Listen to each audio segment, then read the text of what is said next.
Welcome to Studio Chatter, everybody. We're late getting this episode out, so my apologies.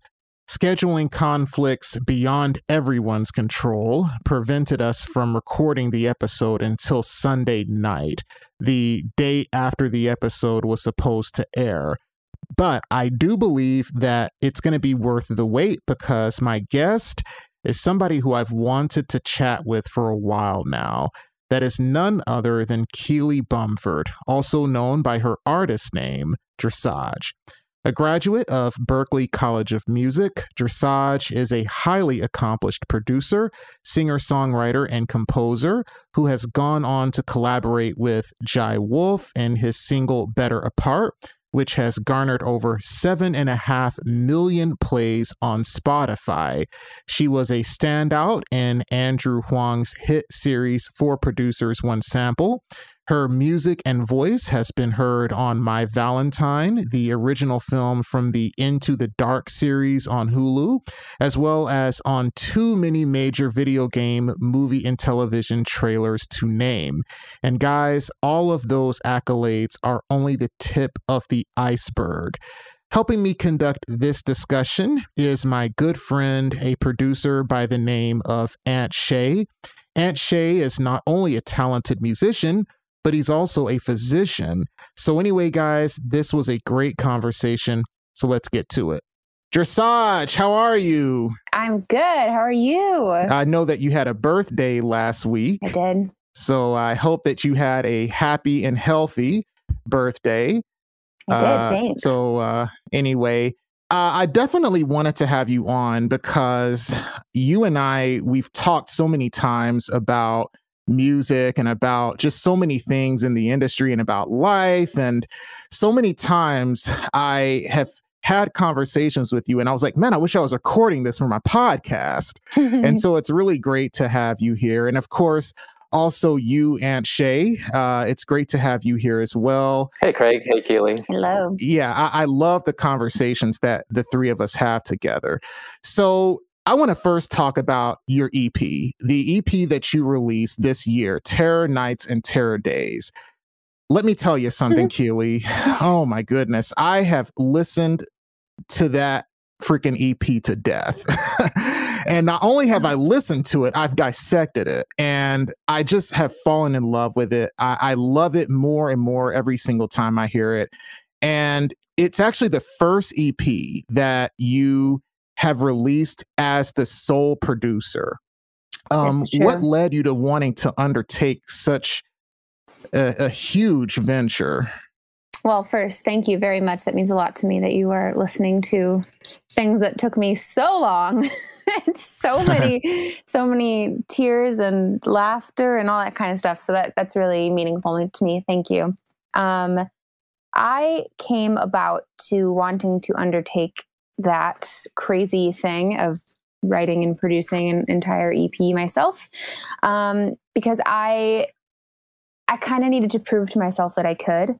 And, you know, it could have been a combination of a lack of self-confidence and also sort of ego at the same time, strangely. But I think that in doing it, I learned that I could, like, at the base of everything, if I had no one else to collaborate with, I knew that I could, like, make something of a caliber I would be willing to release alone.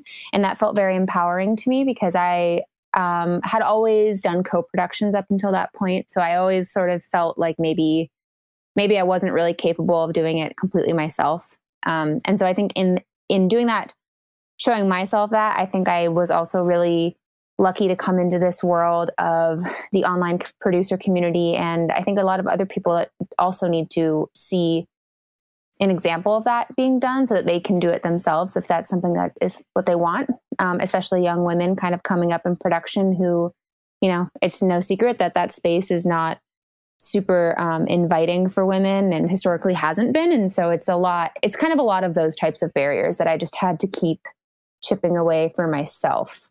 And now that I've done it, I feel like I don't ever have to do that again. I remember you describing that process as melodic journaling.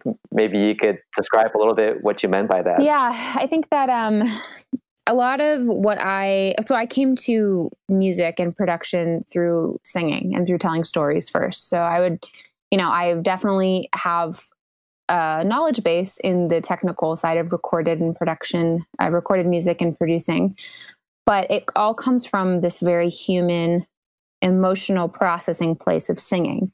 And so this EP was really a lot. I mean, I'm kind of like, there's one song about love, but everything else is kind of about me trying to figure out what the hell is going on in my head, in the world, how I fit into the world, how I move through it. And so a lot of it is kind of, I write a lot of like poetry and sort of lyrical stuff. But then when you start to add melody, my brain, it feels like melodic journaling to me. It feels like I'm singing and I'm sort of working out these concepts in my head. But then also, if you know me, my mind is very immediately towards like texture, feeling, color, and that really translates into production for me. So it kind of became this like little tapestry of a time in my life that I was just trying to figure it out. I'm still trying to figure it out. Do you like come up with the instrumental first? Like, do you put together the track and then you write to it, or do you kind of do both at the same time? Or do you, sit down at the piano and write the song and then make an instrumental around it? Yeah, it's a great question. And I think that my process changes a lot and I try to change it intentionally.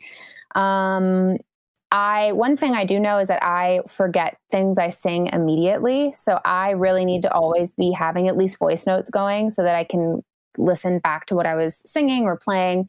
If I'm not working like directly in Ableton, I come from, it's usually pretty kind of one and the same. Like everything is sort of moving together at the same pace, but I do try to, release myself from the computer and just write on the piano or just write on the synth.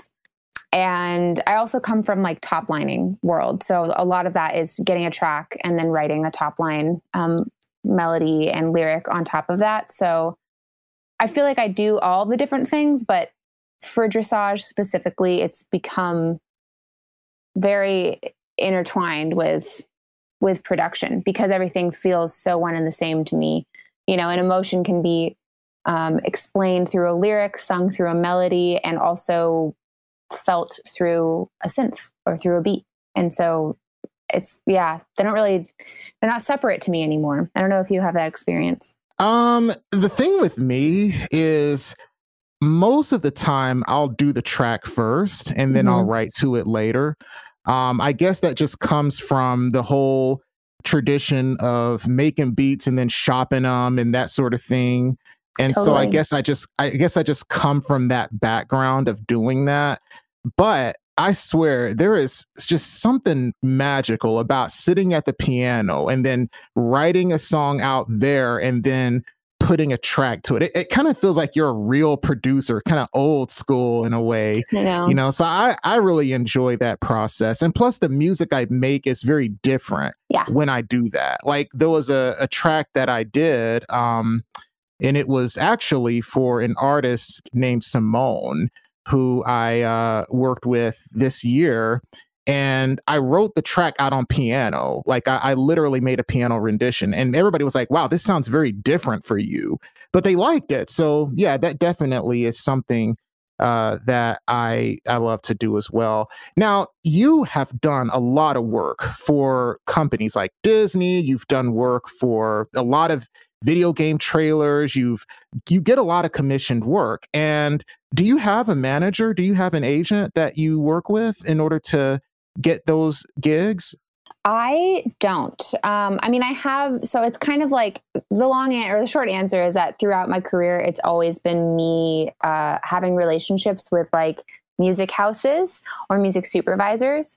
And that has come from originally, if I was doing like a trailer for a Disney film or a commercial for Apple or whatever it is, I would be hired as the singer by the composer who had the job. And so eventually it started to evolve as I stepped into like my own power as not just a singer, writing and producing as well. It kind of like those relationships of I'd work with a composer and then the music house I was hiring, that composer liked me. And so we would start working together. And so it kind of like evolved into my skills growing and me taking on those kinds of projects. So it's felt very over, I've been in LA about a decade now. So it's like, it's just felt like this long growing relationship. And then all these people that work in the sync world move around at different companies. So by that, you start to kind of know all the different like agencies and music houses in town. I don't have a manager with a capital M at the moment for me, but I do have a really great sync agent, and I'm also published. So in terms of like somebody taking, like, for example, Terror Nights, Terror Days, those songs are represented by my publisher, who I'm signed to the head of sync at Primary Wave. And so they are constantly pitching that stuff for film and TV ads and trailers. And then I have the same thing on the master sound recording side. That is more just like a sync agent situation. So that's been a long period of like finding the people that I think really believe in me and I like working with.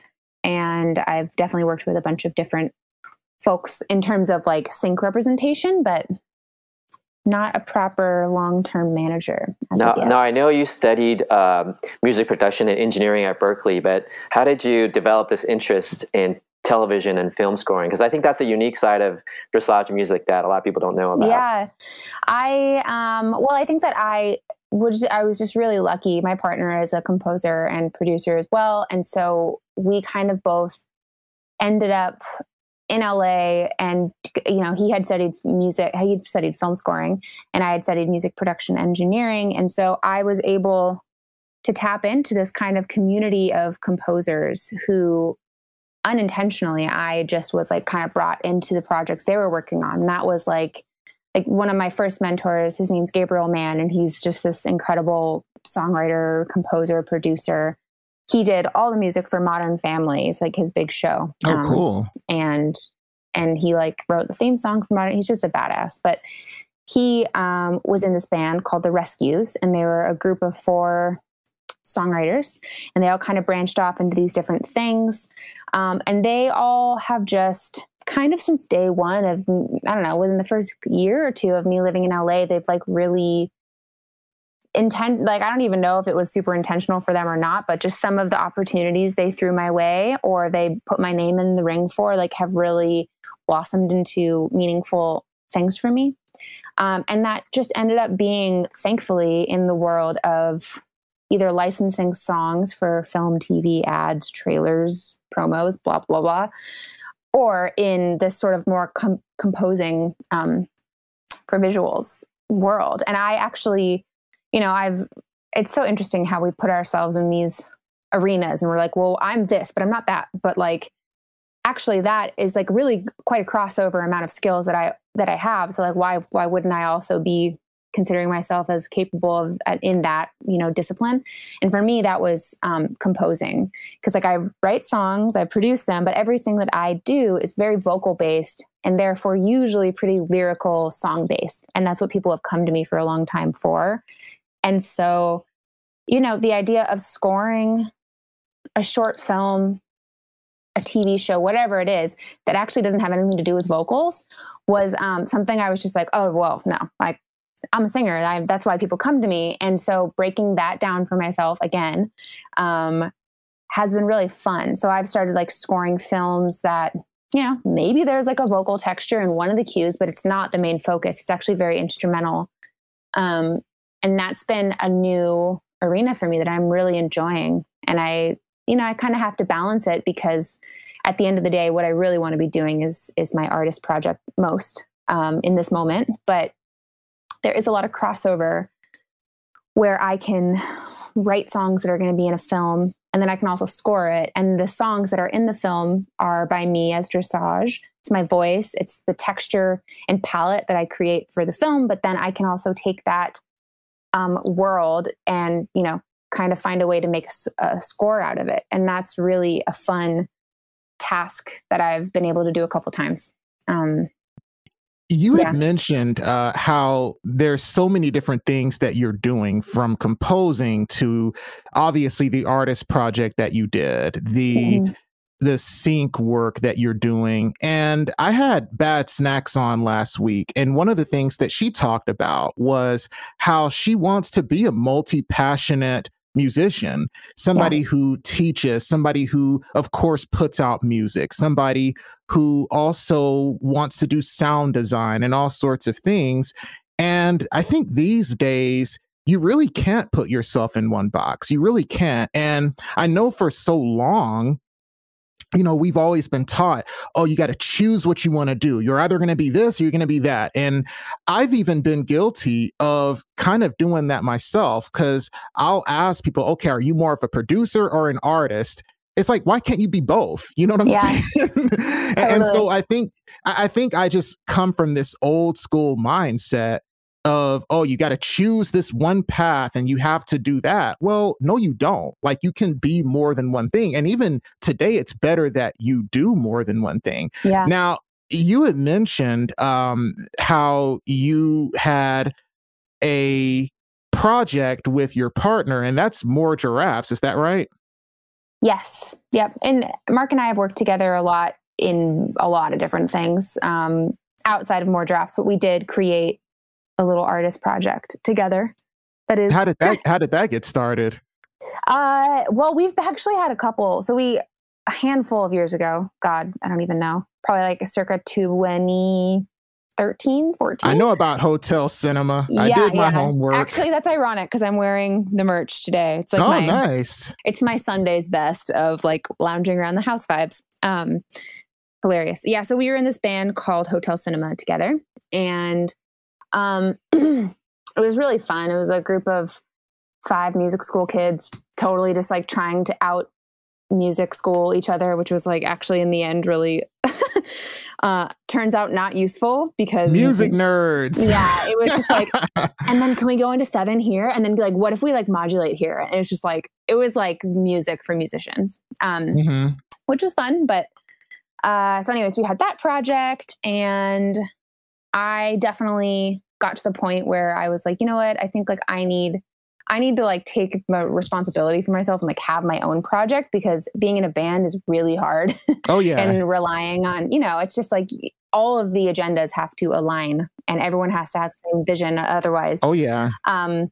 So I really do have a lot of fond memories for that time though, because we had a rehearsal space and we just like jammed and like played our songs every single night. And we were so good because we just rehearsed all the time because we were 22 and had all the time in the world, you know. And it's I heard y'all stuff, really polished stuff. Thanks. I mean, really good. I think I'm better now, but because I think y'all were kids, right? Because I mean, y'all were kids, and it just sounded so good. Because I remember back in college, I heard a lot of bands, and they were not very good. Yeah. So credit. Thank you. So, anyways, that's that. But yes, More Giraffes was kind of started. Mark had started all these funny, I don't know, we kind of originally wanted it to be a sync project, and it went down this weird lane of like, we signed it to an indie label. I'm not really sure why, but, we kind of just wanted this like outlet of just like fun, bright pop tracks, and, created a couple EPs for that. And it was really fun. And I think that it's definitely not something that is like dead forever, but I think that both of us are more focused on our solo projects and other projects we have going on. But More Giraffes is kind of a fun thing that we can always pick up when we want to just like make, you know, less serious music, because damn, sometimes you need some of that. Oh yeah. Can I ask you a little bit about your vocal production, because that's something that you're so good at, and I wonder what your philosophy or approach is in mixing vocals. Maybe so you can share some tips of how you work in vocals. Yeah, thank you so much. Totally. Yeah, I think that actually, it's so interesting. I think a lot of people are not this way. The first thing I hear in any music is the lyric. And if the lyric is like not meaningful to me, or if it's like totally phoned in sounding, I'm like, I'm done. So I kind of think that way with, you know, theoretically, if I'm writing the song, I probably am standing behind the lyrics I'm choosing to sing, I would hope. So I'm kind of always trying to be in service of the lyric and in service of the emotion that the story, even if it's non-lyrical, if it's just like textures of voice or, kind of, I mean, I think about it. I really do try and think like, yes, there's all these technical things. Yes. But what we're really serving is human connection through emotion and through sound. And that can be conveyed in a lot of different ways. And so something that I love doing with vocal production is paying attention to the lyric. If there's a lyric in verse 2 that I find really interesting and really kind of frenetic and anxious and, almost sort of like kind of messed up, like kind of fucked up feeling, like I will distort it. I will maybe add some like weird like redux, like downsampling or, that kind of thing. So it might just be for a little moment. That's an example of like a really specific lyric choice in production. Yeah, to use the effect to enhance what you're actually singing about. That's great. Yeah. Yeah, exactly. Yeah, for sure. And I think I do that in my song "Who I Am" in one part, and I can't remember where it is, but yeah, just the idea of if something is really lush and beautiful that you're trying to say, very poetic, and maybe you're talking about water, like I would probably treat that pretty lush and watery in terms of production, in terms of reverb and delay, and probably some filtering too, making it sound kind of underwater. But I also think that the different parts of, so that's like sort of, the mixing and sort of plug-in-y choices of what you're going to do with vocals that are already recorded. And I also like to look at vocal production as sort of arrangement as well, right? So it's like if I want the verse lyric or the verse performance to feel very intimate and singular, I'll do a dry, quietly sung vocal that probably has the preamp higher, and I'm singing very close on the microphone. So I can really bring the listener in. You hear every single word I'm saying. I'm really specific with the lengths of the notes, the placement within the grid, the bar, in terms of timing. And so maybe that's the verse, and then maybe the chorus opens up to this big, lush, beautiful reverb that comes in. Maybe it's a spring reverb. Maybe I've now added, I have the main lead vocal and I've added a double and a triple and I'm panning them really wide. Maybe I'm adding more than a double and triple. Maybe there's a harmony that comes in the second half of the chorus. So it's kind of like, it's all these different little, like small choices that can make a big impact with vocal production. A lot of that has to do, in addition to effects, with panning and layering and honestly filtering. Like that is quite an underrated, simple power. Like if your background vocals, which I think your background vocals should sound different than your lead vocal. So if my background vocals have all the highs filtered out and they sound kind of indie and like, I don't know, retro in a way, kind of lo-fi, that's going to give the lead vocal, if I want it really bright and intentionally kind of more poppy, that's going to give it a really different space to live in, and it won't be kind of competing frequency ranges. Mm-hmm. Yeah. You had mentioned a lot of great things there. Yeah, I went kind of deep there. Oh, no. This is what the Studio Chatter podcast is all about, man. So the way I look at vocal production is this, and it really is a lot of the same philosophies you have. I think, the better the vocal production is, the better the vocal arrangement, the less I have to do with the track. Like the less I have to compensate and make the beat do all this kind of stuff. And because a lot of times if the vocal production is not there, there's kind of this desire to make the beat better or add a bunch of stuff in the beat. And really, it's because the vocal production isn't there. I find that if the vocal production is there, I find myself taking stuff out of the beat. You know what I mean? I find myself taking stuff out of the track. And you had mentioned that you think about what it is you're trying to convey with the vocals and, how you can translate that using the technology. But I think a lot of people, what they do is that when they first start vocal production, and I'm not like trying to, trash how people start out. Like you got to start somewhere. Oh yeah. But a lot of people they will do vocal production and they'll do it the way they think they're supposed to. So it's like, okay, my lead vocals have to be in the middle. And then my chorus, I need 3 stacks because that's the thing. I need 3 for a stack. And then I gotta, pan this here and pan this there. And it's like people are thinking in terms of what they're supposed to do, what they're told to do at their music college. And that's okay if you're starting out. It's better to do things in the way that has worked for other records than to try to, I guess, do your own thing unless you've mastered the craft, which, once you get to somebody your level, you can start thinking in terms, okay, what am I trying to do? What am I trying to convey? And you don't have to follow all the rules. But to people out there who are just starting out, because a lot of people are, they do production, but they've never produced vocals, right? Yeah, there's a big disconnect there. Actually, I've found I find that a lot of folks who make tracks and beats really don't know and feel very intimidated by vocal production, which I think is kind of a shame. But I do notice that. Oh, yeah. I mean, I've heard producers who are just incredible beat makers, like some of the best beat makers. I'll hear stuff that they do when they're working with vocalists, and it's like I hear a lot of mistakes. Like I just hear it's like a lot of times there's too much going on in the track where it's burying the vocal, right? And it's not like they're bad producers. It's just a different art form. And I think a lot of people don't appreciate the fact that the kind of production that we do is very different from the production they do, right? Because you're always thinking in terms of how am I going to make this vocalist sound as good as possible? Like that's my philosophy whenever I'm producing anybody. My job as a producer is to make that person sound like $1 million, right? It's not my job to shine. It's not my job to overstep I don't want to upstage the vocalist. You know what I mean? Like that's kind of my philosophy.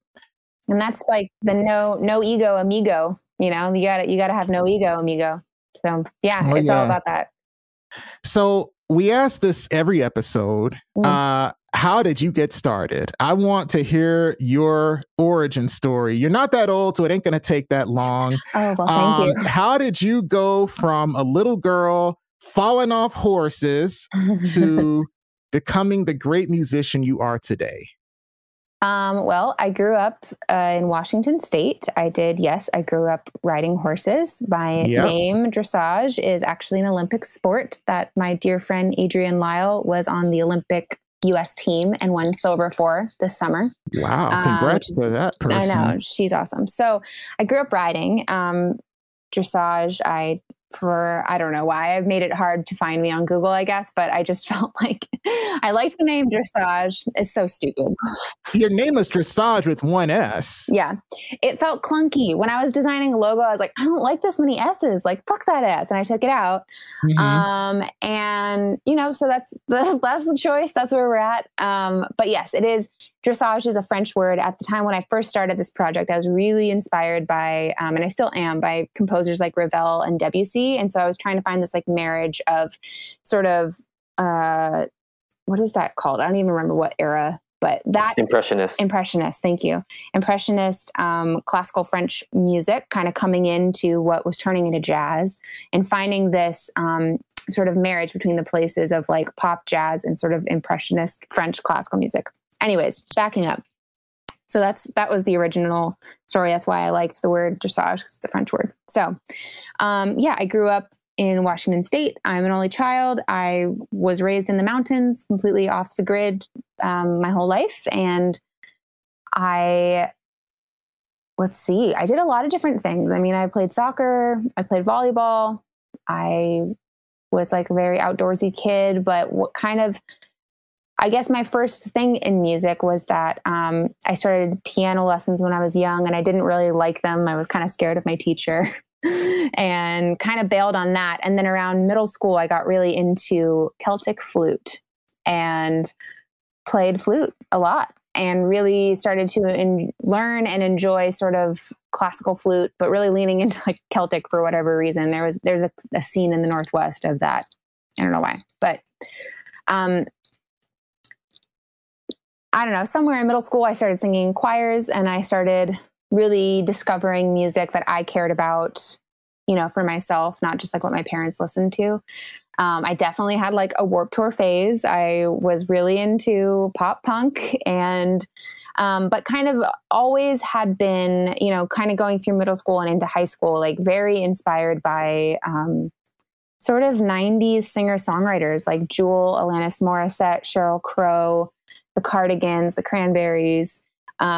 And a lot, I see now that there was a big thread of women kind of speaking their truth, their lyrics at that era. Like they weren't, they were kind of done being like, I don't know. It was this era in feminism that was cool. It felt like people like Fiona Apple, Paula Cole could just like say what the fuck they wanted to say without having to worry about so much of what society would think of them. Even though there was all different kinds of strange misogyny in the 90s too, but I digress.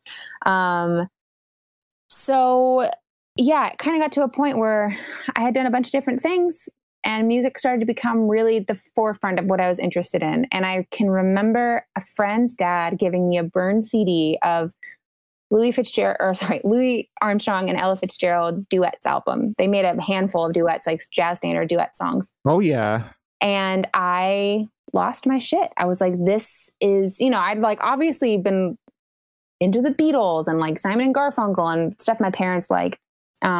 That's some good music, dude. Yeah, definitely. Yeah, your parents exposed you to some good music. They had good taste. And I mean, they're boomers. So they were like, and I think my mom was like a freshman in high school during like the summer of '69. So it was like all, you know, all great music, for sure. But I really had this epiphany when I discovered jazz and I discovered the Great American Songbook through jazz, that I was like, oh my God, I love singing these songs. You know, like I don't even know how many times I performed. Like I had a little jazz combo in high school and we would play, all like Lover Man by Billie Holiday. Don't Get Around Much Anymore is a George Gershwin song that I loved Ella's version of. Just all the Cole Porter type of songbook. Anyways, so that kind of also brought me into a bit of the world of musical theater because these songs were all from shows. And that was really where I got my like sort of thirst for the performance side of the stage and got into musical theater. One year I got the lead in The Music Man. And I just remember feeling like, oh my God, singing, like vibrating sound through my body, singing songs in front of an audience that is like, for the most part, seemingly into it. Like that is something I just have to chase because I had never felt this much myself. And sort of alongside all of that, I was also studying classical voice. So I was like really getting deep into the world of Italian arias and sort of German and French classical voice literature. So that was sort of like where I had ended high school. And I knew I wanted to go to music school. I found out about Berklee. I auditioned and applied early and got in before I had to make a choice to apply anywhere else. And I got a scholarship. And so just felt like naturally the place that was for me. But I literally went in thinking I was going to be a jazz singer. And then I got there and it's super overwhelming because it's just a bunch of like kids who are the best in their high schools coming to the same place and then being like, oh my God, everyone is so good. This is so intimidating. And so that was like an interesting thing to experience and very humbling. But I kind of got into music production there because I had been spending all of my time like making GarageBand demos. And oh, nice. I tell you, GarageBand is always the gateway drug, isn't it? Yeah.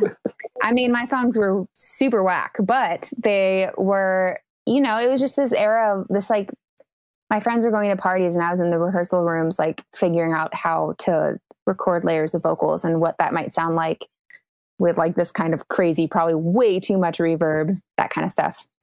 So I investigated that major and ended up getting in and going with it. But I definitely felt, and it's interesting what you were saying before, all of my professors in that major were very of the era of like I don't know, studios from the 80s and 90s, some in the 70s in LA and New York.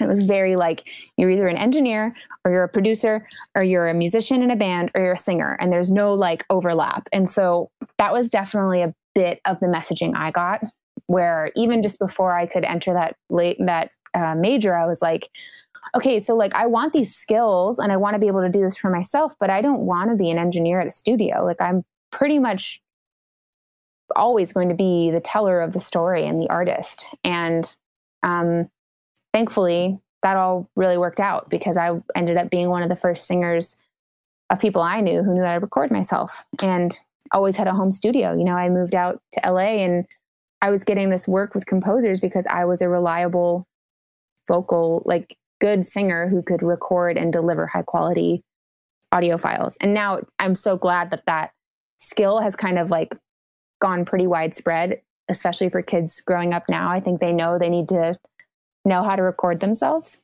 But I think that it was a big boundary for especially a lot of other women and singers that I was at school with during that time. So that's sort of the origin story, I think. Very nice. Yeah, that must be really empowering to be able to sing and to know how to produce yourself. Mm-hmm. It's like, oh, that's empowering. It is. Yeah, that's evident in just following you. You're quite an advocate for women producers. I think there is a stat that only 2% of all the producers out there are female. And you've been a strong advocate. So, I mean, were these experiences kind of what led you to the calling to do something like that? Yeah, definitely. I think the percentage is lower when it comes to like representation on the Billboard charts, as far as like women who have produced the record being represented on the Hot 100. I think right now, yes, I think Wild Side was produced by a woman, but that's rare. It's like almost never do you have a chart topping single produced by a woman. Yeah. Yeah. And I mean, that's not because the talent isn't out there. It's because the people with the power to give somebody an opportunity are not choosing women, and they're not choosing women of color either. So like the percentage of Black women it's like abysmal. It's like 0.02%, within that 2.5%, you know? So it's so important to, I think that women are getting the message that like they can do this. And I think now the fight is that there needs to be a pretty robust amount of training for people to get up to professional level.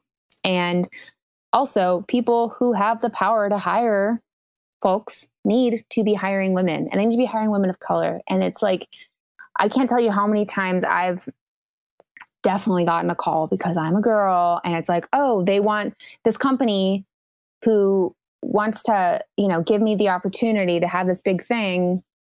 They want to pat themselves on the back because they gave the opportunity to demo for free or a very small amount of money to a woman. But at the end of the day, like it, a lot of times goes to a white guy.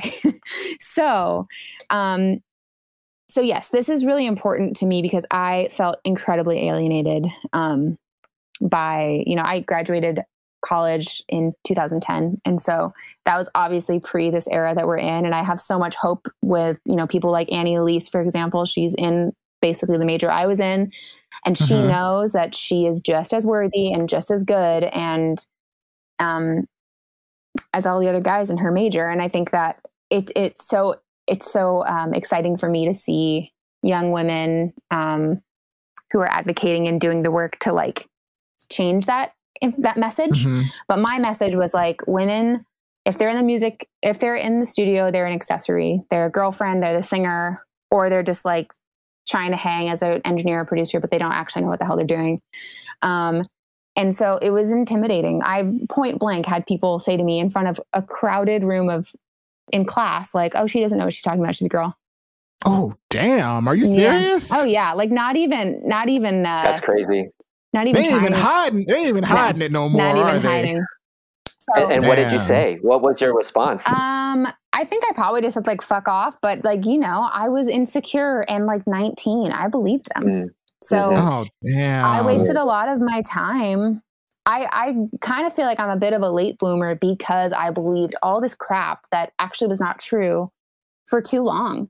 And I'm so glad that I have kind of broken through that. And it's not like it's, you know, we all are living within these systems of continually undoing the fuckery that we've been programmed to think, and sort of process about fallacies in the world. And I think those systems really need to fall. But I do think that a lot more women know that they can do it. Definitely. And it's just a matter of figuring out how to do it and learning. And I think also seeing women in big positions, you know, like I have so much respect, and I really love a lot of the big male producers right now. I think they're so talented, but like I'll see, I won't name names, but there's one person who I continually will see, you know, share the like hot top 50 producers on the Hot 100. And I'm like, there's not even a chance that there's a woman name in there. There's not even, you know, and it's like great for them. That's awesome. But they're just, it's just, yeah, it's pretty bleak. It's desert. It really is a desert. And it's funny. It's like, and you mentioned how they're not asking for female producers. It's like you have all these female artists who have enormous amounts of power. They can bring anybody, they can get anybody they want to produce their records, right? And they're hiring all men, just man after man after man after man. And they're hiring, and that's the thing though, is like they're hiring men with these huge credits because it's like kind of a sure shot. You know, if you hire Max Martin, like you're probably going to have a pretty successful song. But that doesn't mean that Max Martin is better than every single human, including man or woman out there. It just means that he has a track record. And like, he's amazing, like for sure. But, you know, does Jack Antonoff need to be producing every large female artist right now? I don't think he does. Every Taylor Swift record. And here's the thing, right? Yeah. So you mentioned Annie Elise, and I know that Annie Elise is going to be listening to this because, and I know she's going to appreciate the kind words that you said about her because she really looks up to you. So the thing is, one of the things that she mentioned in the discussion that I had with her, the very first episode of this podcast, I had brought up, I said, well, I guess these female producers aren't seeking placements. It just, because I mean, there's so many talented women. And there's so many female artists who have so much power. They can hire anybody they want. Yet you're not seeing them work with women. You see, like you mentioned Taylor Swift. Well, I mentioned Taylor Swift about Jack Antonoff working with all these women. Yeah. No disrespect to Jack Antonoff, but it's like, why isn't Ariana Grande working with female producers? Why isn't Lady Gaga working with female producers? And I said, well, it just must not be the case that female producers want to work with them. But Annie brought up a good point. She was like, you know, how many female producers do you know would turn down a job working with Taylor Swift? Yeah. And so it's like, these female artists are not reaching out to female producers. They don't see it. I think they don't see that they have the power. They don't realize that they hold an enormous amount of power to change that. Because Taylor Swift doesn't know the power she has. I find that really hard to believe. I think Taylor Swift definitely knows. She knows, but I don't know that I don't know. Maybe she's a bad example. And also, I don't want to erase Jack Antonoff's engineer, who is Laura Sisk, who is a woman and awesome. Absolutely. And on all of his projects. But I don't know that people, you know, I think it's still a relatively new number for people to understand how few female producers there are. And it's not, and I think that also a big undoing is like, it's because they don't want to be there. It's like, no, they truly do. They just like, nobody is reaching and bringing them up. And I think what's important is Jack Antonoff needs to co-produce a Taylor Swift record with a female producer. Max Martin has to co-produce. Yeah. Max Martin don't make beats. I don't think he does. I don't think Max Martin makes tracks. I don't think he does that. He's not like a Pharrell. He doesn't do everything himself. You know what I'm saying? So one of the things you had brought up before is you had said that a lot of these female artists might not know that there's a lot of female producers out there. You know what I mean? I don't know, man. I can bring on female producer after female producer. They can't bring on female look, if I can do it, they can do it. Yeah, okay, totally. If I know about all these female producers, why don't they? I think there's fear because I think that, they're also under an immense amount of pressure because it's not like think about it. Music festivals are still by far majority men. So like there's already competition. It's like, are you going to take a chance on an unknown producer who happens to be female with your record when you could potentially work with this massive hit maker and you need for your record to succeed because you need your label or whatever to give you the marketing spend that you need for it. You need to be able to get tour support for XYZ so I think there is a lot of pressure and I don't want to understate that because it's really exhausting to have everybody's opinion in your ear. But I do think that it's time for some of the like high profile right now artists to work with female producers. They work with a lot of female writers, but I think that it's that choice. But I will also say Alanis Morissette worked with all female producers on her last record. That's awesome. Amazing, and I'm starting to see female artists of like that era specifically seek it out. But I think it needs to happen, like yesterday. Have you seen that Underplayed movie? Mm-hmm. What'd you think?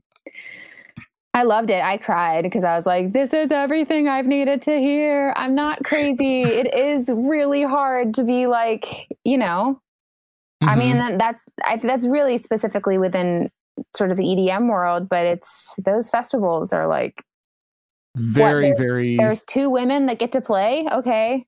Yeah. Like, yeah. As if we're just tokens of one woman artist this day and the other, actually just watched the Woodstock 99 documentary. Have you guys seen that? I have not, no. Oh, it's frightening. So that turned into like a new metal white male rage riot in 99. I had no idea about, truly. And that whole festival, it was like Rage Against the Machine, Limp Bizkit, Kid Rock, Metallica. You don't like Metallica? I don't. Sorry. Three women the entire weekend out of like hundreds of artists. And it was Jewel, Sheryl Crow, and Alanis Morissette. And it was like one per day. And like, that was the allowance. That was all you get. Be grateful to be there and like take your little piecemeal and bye,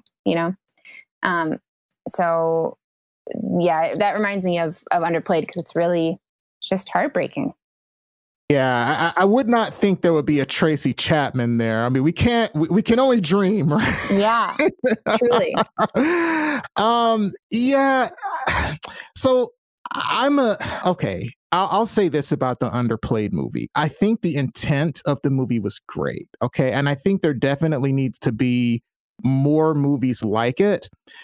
I have to say I didn't care for it. And I'll say the reason why. Okay. I think the problem is that the solution to the problem that's posited in the film is more inclusion. We need more women at these festivals. We need more women DJs. We need more women this.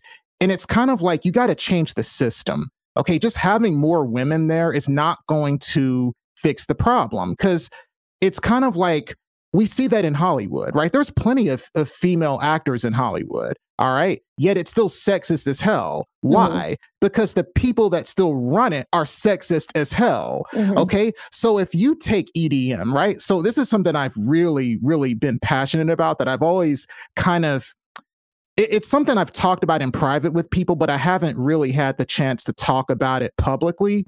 If you look at EDM music, it started off as dance music, which really got its, I guess, resurgence in, the Black and Latino space of like the East Coast and Chicago and New Orleans. That's where it really started, particularly with queer communities. But then what happened is that Europeans started to adopt this genre of music. And because radio stations didn't play it because they were, let's just be real, racist and homophobic and all that. Yeah. And so they didn't play it.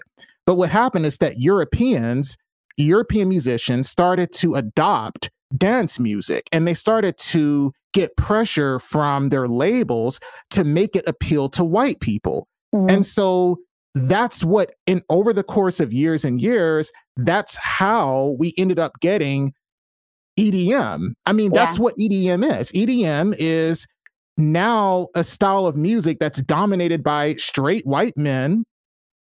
Who need a female singer to write and sing the song. A white female singer. who need a white female singer to sing and present the song. And this is sort of where I lived in this EDM top line world, where it was like, this guy is getting how much % of the track? And like, you wouldn't have a song if it weren't for me. Okay. Exactly. Cool. And now you're going to go play all these festivals with a fucking flash drive and make how much? Okay. Cool. And then on top of that, when they do have when they have a black woman as a female vocalist feature, they're never given credit. So, or like if they have a black woman, you know, they ain't going to give her credit. So it'll just be like, at least the white girl will get a feature. But like the problem I have is that because this basically got gentrified, dance music got gentrified. And so it went from being a style of music that really was dominated by the Black and brown queer community in Chicago, in New York, in New Orleans, in Miami, to white boys in snapbacks, right? You know, in LA. And so, you know, if you just bring in more women into that, the people that are still running it are sexist. I know a couple of these white boy DJs, and they're sexist as hell. Okay. And so if they're the ones running it, if they're the ones that are deciding who gets included, what kind of women what do you think these women are going to look like? Okay. The women they include, what do you think they're going to look like? What kind of music do you think they're going to make? What kind of relationship do you think they're going to have with these DJs? Right? Do you think that these women are going to be the ones that are like you, who speak out against this stuff? No, they're going to make sure that they include women who don't disrupt the status quo. Yeah, well, it's not even including them. I feel like it's kind of using them. Like, yes, if you write a song and you tokenizing them. Yes. Yeah, tokenizing them. Yeah. So, but really, I think at the end of the day, if you don't have a song, like, what are you doing? You're at a rave, essentially, right? So it's like, I think there's such a disconnect. And I mean, I have a lot of love for a lot of people that I have tracks with. And this is sort of a broader systemic comment that I have on it. But I do think that there is this strange, there's a strange phenomenon where like all of the like, oh my God, this artist is so amazing. But like, they literally wouldn't, like, their songs, there's not a single song of theirs that doesn't have a talented songwriter vocalist on it. And so that their sort of like career doesn't really grow the same way the DJs does. And then and the amount of income really is when it comes down to, it's like equity is just not, it's just very uneven. And I have found that community and that scene is really where it's like very, very abused highly because it's this like blank featuring this, and it's like blank gets all the stuff. You know what I mean? Yeah. But blank doesn't have that without this. So, and I don't want to trash the movie too much, because at least it was a movie that focused on the issue. And another problem I have with the movie is that the movie is called Underplayed, yet the women that were featured the most heavily were anything but underplayed. I mean, Alice in Wonderland is not underplayed. There are a lot of women who are underplayed. A lot of them are on my show. All right. But like if you think about like Tyga Pa was an artist I'd never heard of. Yeah, Tyga Pa was on there. So, but she got like 15 minutes at the most in the movie. I think less than that. Like Nightwave was in there. So they had like one black queer woman, right? The movie was dominated by following Alice in Wonderland and Rez. And look, nothing against them, but it's like, I mean, the movie's called Underplayed. You could have brought on somebody like you, or somebody like Tsunami, or somebody like Kilimanzigo, or somebody, people who are actually underplayed. You know what I'm saying? Yeah. It's like you bring on and look, I get it. You want to sell the film. And so you got to have marquee talents to sell the film. Yeah. But it's like, come on, man, you could have had them in the movie. It's kind of like if you have a movie about what it's like to be black in America, and the people you bring on are Jay-Z and Beyonce, that is not going to represent what it's like to be Black in America. All right. As much as I like Jay-Z and Beyonce, they don't represent what it's like to be a Black man in America or a Black woman in America. So you can have them on, right? But don't have them take up the bulk of your entire movie. You know what I'm saying? I agree with that. So those are the only issues I had. Did you want to add anything, Antshay? Yeah, no, I've been following Keeley for a little while, and one of the great things about her is that she practices what she preaches. You know, like even for the video for who I am. I mean, you brought up a crew, and many of them were women. You in your studio recordings, you had a string ensemble that was mostly women, and you've done so many things to really bolster. So I really commend you for that. You know, you really practice what you preach. Thanks. I even see sort of where I have room to improve too, you know, like for sure my community, I come from a very heavily white community, and because I want to I don't know, I want to do a better job than that because I have a small platform, whatever I have, like it's important to me that I also am not just bringing on white women. It's like, it's trans women, it's non-binary people, it's Black, brown, and, you know, it's just like, it's important to me. So I also see where I have room to improve. And also like, I think it's important to, if I have any kind of space that I'm taking up, to not be like, it can't just be like taking away from a Black woman, for example. Like it needs to be that we're all sort of rising together, and people who have been rising the least for the longest amount of time need to rise before, I feel, the kind of like white people in the room who are gonna, like, I mean, most female producers I know are white women, and yeah, there's so few of us, but like, I don't know. That's my feeling. Yeah, I feel you. All right, Antshay. I just raised about your video for the Who I Am. I wonder if you could talk a little bit about it, because they're so beautifully done. That one and the Sea song. They're filming Cambria, Wild Sea, right. They're filming Cambria. For a lot of producers, maybe bedroom producers even, we don't have that experience of doing that scale of video production. So I wonder if you could share a little bit about your planning and your budgeting and your creative ideas. How did that come about? And what advice can you give? Sure. Yeah. So I was given that space. I mean, everything I've ever done has been like balling on a budget. So it's like, it's all been sort of favors and people who want to make art for the sake of making pretty things and making beauty in the world. So that house that we filmed that in, that location, I actually wrote a majority of my EP there, and it was gifted to me from a collaborator whose family owns this crazy house on the ocean in Cambria. And so I was given the opportunity to write the songs there. It was a really cathartic, meaningful place for me. And so I felt that it was necessary to return there for building the visual world of the EP. And I have this friend named Keeley McGee, who's this really talented writer, director, filmmaker. And I brought this idea to her that basically, like, there's this EP, this place in California means a lot to me. I think we can get the location again. Like, what do you think? And so she and I, and pretty much a team of all women, who are all her like friends who work with her on shoots. Sorry, my dog runs in and out all the time.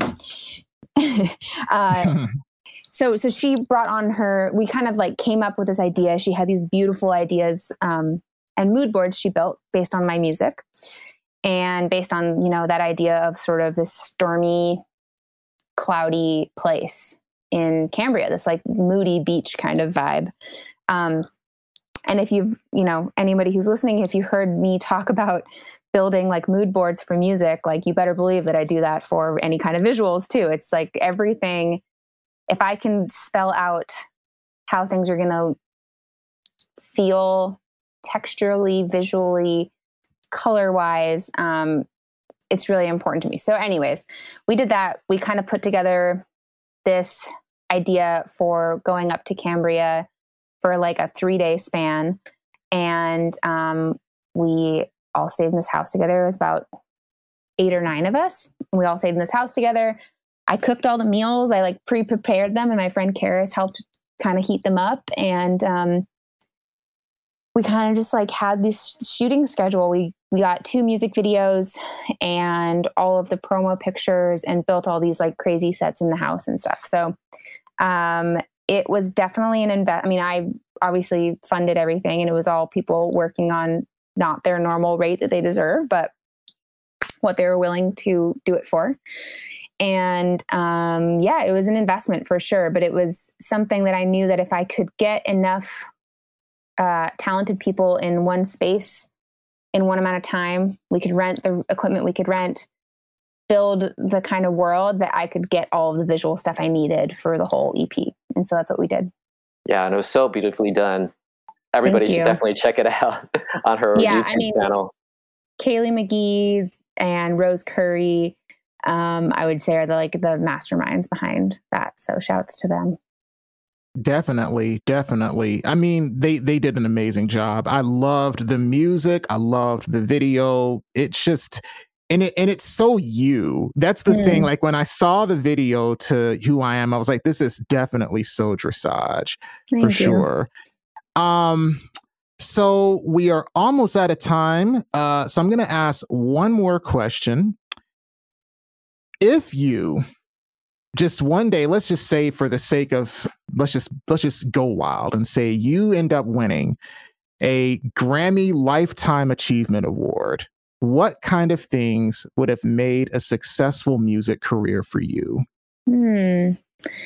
Well, I think advocacy might be pretty high up there for me. Definitely, like I want to make really special works of art, works of recorded art. And I want songs to reach more than just me, reach a large amount of people because they connect with them. But I think also, at the end of the day, like I want to be remembered for like the thoughts and words that I have put into music, but I also want to be remembered for bringing other people up along with me. And it's not like I'm up. I'm still on my journey very much, but in any kind of power that anybody has or gains, I think they should always be looking laterally and down up to like who they can also bring up, which is why it's like Jack Antonoff co-produced. You sound just like Bad Snacks, because that was the mentality that Bad Snacks had. She was like, look, my mission is to not only make myself into an institution, but I want to help bring other people up with me. And that's always been my mission too, as a producer, because I feel like if you just made yourself famous and you just made a kingdom for yourself, yet you didn't bring anybody else up with you, I mean, what's the point of that? You die and all your accomplishments go with you. You know what I'm saying? Totally. But only what you do for others is going to, continue your legacy. Keeley, Dresage, this has been amazing. Antshay, thank you for doing this with me as well. I know people are going to enjoy this. You're definitely on your way to the top. Thank you for doing this. Oh, thank you both so much. I love talking with you both anytime. So thanks for having me. All right, y'all, that's going to do it for this episode of Studio Chatter. I'll see you guys again this Saturday for another episode, and this one will be on time. See you guys next time.